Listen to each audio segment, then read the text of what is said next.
Harga minyak merosot sekitar 2% ke level terendah dalam sepekan pada perdagangan di hari Kamis seiring dengan berdanya ketegangan geopolitik setelah Presiden Donald Trump melunakkan sikapnya terhadap Greenland dan Iran serta munculnya sinyal positif yang berpotensi mengarah pada penyelesaian perang Rusia-Ukraina. Minyak mentah berjangka Brent ditutup merosot 1,8% menjadi $64,06 per barrel, sedangkan minyak mentah berjangka West Texas Intermediate anjlok 2,1% ke posisi $59,36 per barrel yang merupakan posisi terendah dalam satu pekan. Adapun Trump mengatakan telah mengamankan akses penuh dan permanen Amerika Serikat ke Greenland melalui kesepakatan dengan NATO. Kepala NATO menyatakan negara-negara sekutu perlu meningkatkan komitmen terhadap keamanan kawasan Arktik guna menangkal ancaman dari Rusia dan juga China. Dan sementara itu di sisi lain Trump juga menyatakan berharap tidak ada lagi aksi militer Amerika di Iran, namun menegaskan Washington akan bertindak jika Teheran kembali menjalankan program nuklirnya.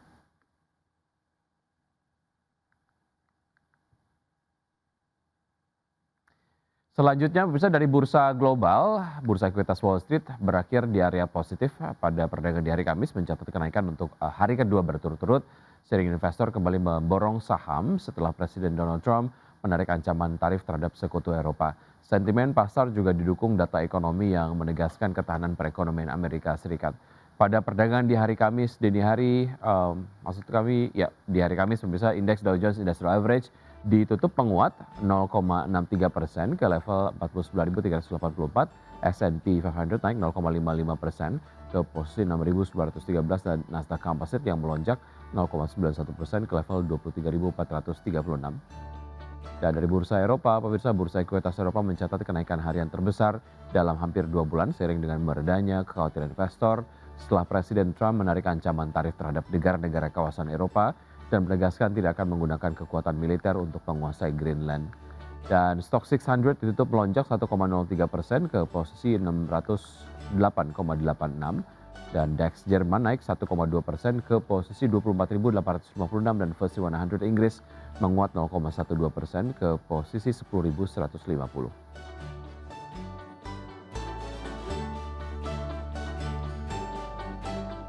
PT Metropolitan Land Tbk membidik peningkatan marketing sales di tahun 2026 baik dari sisi pre-sales maupun recurring income. Optimisme perseroan tersebut sejalan dengan strategi pengembangan produk serta dukungan kebijakan makro yang relatif kondusif.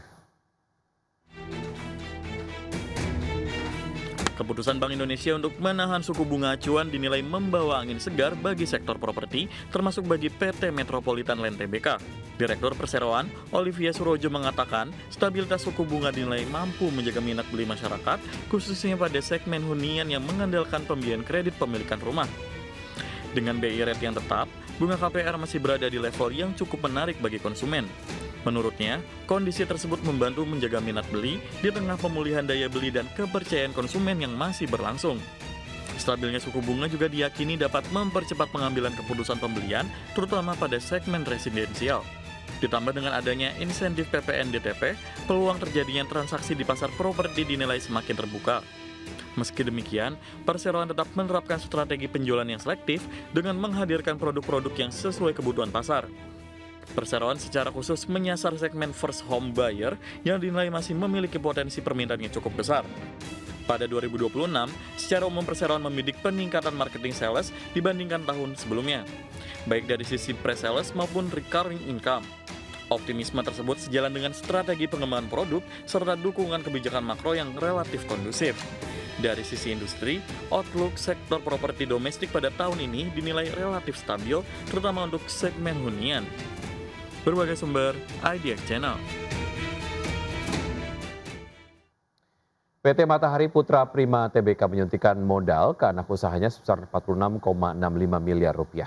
Ya, langkah ini dilakukan untuk memperkuat bisnis retail dan menjawab perubahan perilaku belanja masyarakat. PT Matahari Putra Prima Tbk menyuntikkan penyertaan modal ke anak usaha PT Super Ekonomi Retalindo atau SER sebanyak 46.650 saham dengan nilai 46,65 miliar rupiah. Dana ini berasal dari kas internal perusahaan dan telah mempertimbangkan kondisi keuangan secara menyeluruh.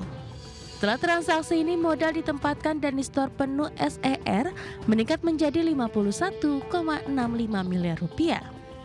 Manajemen MPPA menjelaskan penambahan modal ini merupakan bagian dari strategi perusahaan untuk memperluas cakupan pasar dan menghadirkan gerai yang lebih dekat dengan konsumen. Langkah ini sejalan dengan perubahan pola belanja masyarakat yang kini lebih sering berbelanja dalam waktu singkat dengan nilai transaksi yang lebih kecil. Segmen konsumen berorientasi harga juga terus meningkat. Dana hasil penambahan modal akan digunakan untuk pengembangan gerai, modal kerja awal, pengelolaan persediaan, serta penguatan sistem dan infrastruktur operasional. Transaksi ini diharapkan memberikan dampak positif terhadap kinerja keuangan MPPA melalui pertumbuhan pendapatan, efisiensi operasional, dan peningkatan daya saing. SER juga diharapkan menjadi platform pengembangan usaha retail lainnya ke depan. Berbagai sumber, IDX Channel.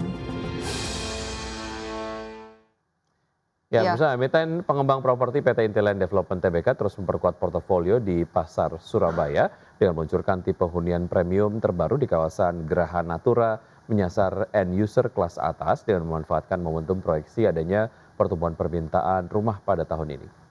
Ya, Direktur Pemasaran Intiland Wilayah Surabaya Harto Laksono menjelaskan langkah ini diambil guna merespon tingginya permintaan pasar end user kelas menengah atas terhadap hunian yang mengedepankan privasi dan aspek kesehatan. Selain sektor hunian, Intiland juga mempercepat pengembangan area komersial melalui Soho Aurora. Sementara itu, manajemen mencatat adanya pergeseran preferensi konsumen di tahun 2026 di mana pasar cenderung menghindari sistem inden dan lebih memilih unit siap yang bisa diserah terimakan dalam waktu 3 hingga 4 bulan. Adapun untuk proyeksi pasar 2026, Intiland memproyeksikan pasar properti residensial tapak akan tumbuh moderat. Faktor utama pendorong pertumbuhan ini adalah stabilitas permintaan dari konsumen akhir serta dukungan stimulus fiskal dari pemerintah. Jumlah permintaan klaim awal tunjangan pengangguran Amerika Serikat meningkat menjadi 200.000 di pekan yang berakhir 17 Januari. Meski demikian, penambahan tersebut jauh lebih rendah dibandingkan dengan konsensus proyeksi ekonom yang memprediksi klaim pengangguran akan naik mencapai 209.000 klaim.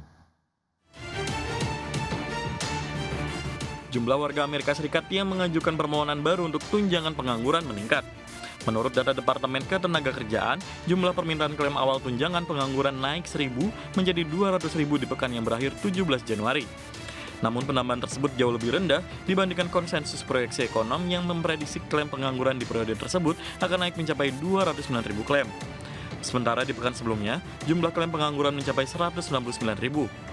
Data ini menunjukkan pasar tenaga kerja Amerika Serikat mempertahankan laju pertumbuhan pekerjaan yang stabil pada Januari. Tantangan dalam menyesuaikan data untuk fluktuasi musiman di sekitar musim liburan akhir tahun dan pergantian tahun telah membuat klaim menjadi bergejolak dalam beberapa minggu terakhir. Tetapi di tengah volatilitas tersebut, pasar tenaga kerja Amerika Serikat tetap berada dalam apa yang disebut oleh para ekonom dan pembuat kebijakan sebagai keadaan perekrutan rendah dan pemecatan rendah. Data klaim mencakup periode di mana pemerintah mensurvei pemberi kerja untuk komponen non-farm payroll dari laporan ketenagakerjaan Januari. Non-farm payroll meningkat sebesar 50.000 pada Desember, sejalan dengan rata-rata bulanan untuk tahun 2025. Sebagian dari penurunan klaim yang disebut berkelanjutan ini kemungkinan disebabkan oleh beberapa orang yang telah kehabisan masa berlaku tunjangan mereka yang dibatasi hingga 26 minggu di sebagian besar negara bagian. Berbagai sumber, IDX Channel.